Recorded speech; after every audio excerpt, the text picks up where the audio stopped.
अब हम बात करते हैं यहाँ पर कि धनगर मामले को लेकर के यानी एससी समाज का जो फर्जी जाति प्रमाण पत्र लगा करके देश भर में लगातार लोग और उसका फायदा उठाने की कोशिश में है, यानी कि जुगत में जो लगे हुए हैं और उनकी वाट लगाने के लिए जनपद मथुरा के एडवोकेट प्रेम प्रकाश जी इस वक्त उन ऐसे लोगों पर शिकंजा कसने में अपनी पूरी टीम के साथ में वह तत्पर और देखे जा रहे हैं। हाल ही में बात करें तो जनपद मथुरा के अड़ूकी गांव में यानी वार्ड संख्या 10 से और सुरेश धनगर जो कि एससी जाति का फर्जी प्रमाण पत्र बनवाकर और पार्षद पद के लिए यानी कि भाजपा पार्षद पद के लिए वो उम्मीदवार यानी कि चुनाव जीत करके उन्हें विजय हासिल की थी और उस पर उनका शिकंजा कसने के लिए एडवोकेट प्रेम प्रकाश ने अपनी पूरी टीम के साथ में उन पर शिकंजा कसा और कार्रवाई की। जब उनका अदालत में उस तरह से कई बार उसने नोटिस जारी किया गया उसको लेकर के, और आज हमारे साथ में यहाँ मौजूद हैं एडवोकेट प्रेम प्रकाश जी हैं जो इनसे इस पूरे मामले को लेकर के और हम जानकारी करने की कोशिश करेंगे।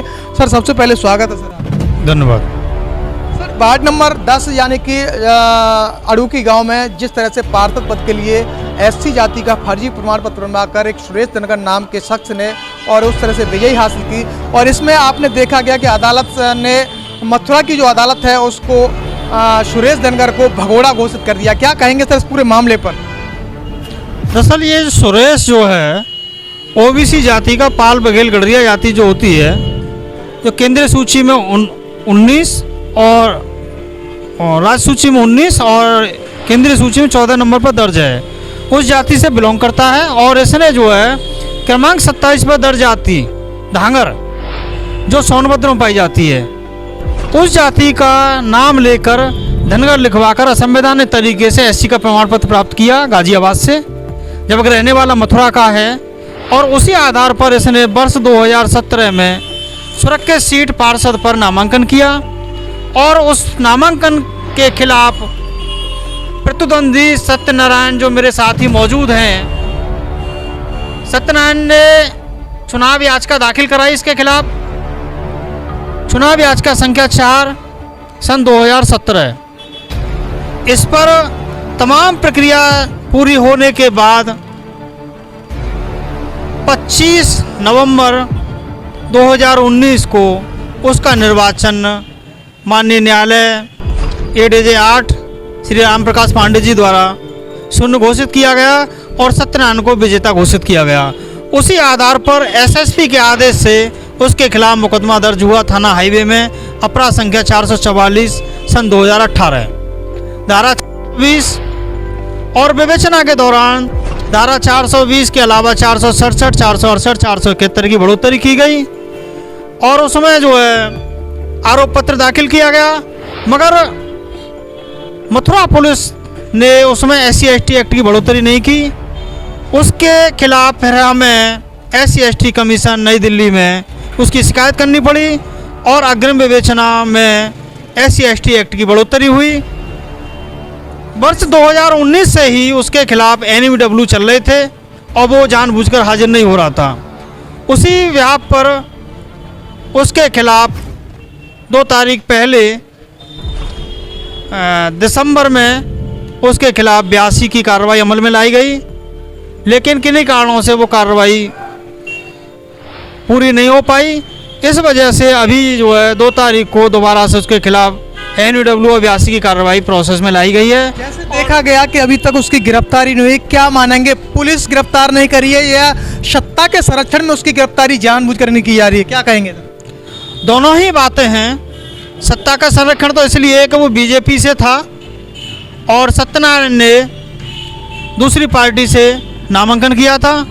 बीजेपी वालों ने भरसक प्रयास किए, उसके बावजूद हमारे तथ्य और दस्तावेज साक्ष्य के आधार पर मजबूर होकर CO को विवेचना में चार्जशीट दाखिल करनी पड़ी और न्यायालय ने भी उसी आधार पर हमारे तथ्य और दलीलों के आधार पर उसके खिलाफ NUW और 82 कार्रवाई की है। और अभी जो है थाना हाईवे पुलिस 82 और NUW को लेके गई है। उसके संबंध में पुलिस अधीक्षक और SP क्राइम को हम अवगत करा चुके हैं कि मुलजिम फरार है, न्यायालय की प्रोसेस का अनुपालन कराया जाए, उसको तुरंत गिरफ्तार कराया जाए।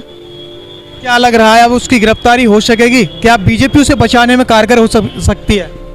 न्यायालय की प्रक्रिया है, बचना तो नहीं है, देर सवेर उसको गिरफ्तार होना ही होना है। चूँकि ये प्रक्रिया काफ़ी लंबे समय से चली आ रही है और इसको जो है लंबा नहीं खींच सकते। हालांकि तमाम प्रयास पहले भी किए गए हैं, अब भी प्रयास हो रहे हैं कि उससे बचने का काम हो, बचा जाए, मगर लग नहीं रहा कि वो किसी कारण से एक तरफ में लोग जहां आरक्षण का विरोध करते हैं, वहीं लोग देखा जा रहा है कि आरक्षण का फायदा उठाने की जुगत में लगे हैं। क्या कहेंगे इस पर?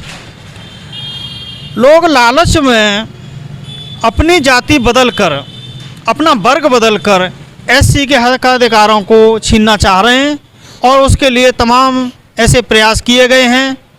धनगर असंवैधानिक मामला धीरे धीरे मथुरा से बढ़कर उत्तर प्रदेश के तमाम जनपदों में फैल गया है।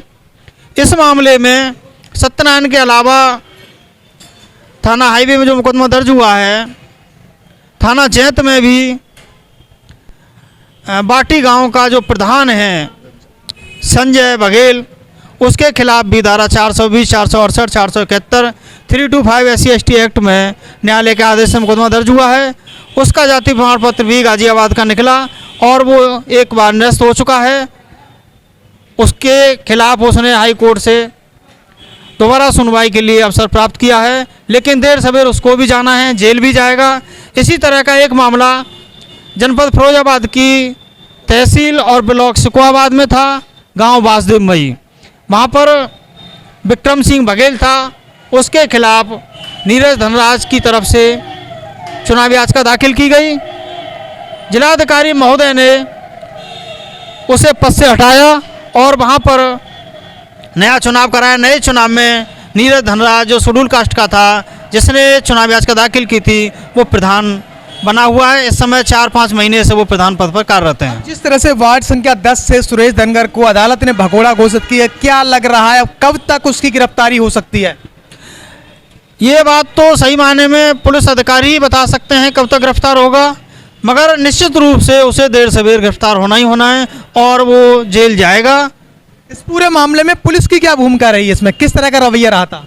पुलिस की भूमिका काफ़ी लचीली रही है। पुलिस की अगर कार्यप्रणाली ठीक होती तो 2019 से 2024 तक हमें ये लंबा सफ़र तय नहीं करना पड़ता। काफ़ी समय पहले उसको जेल में होना चाहिए था।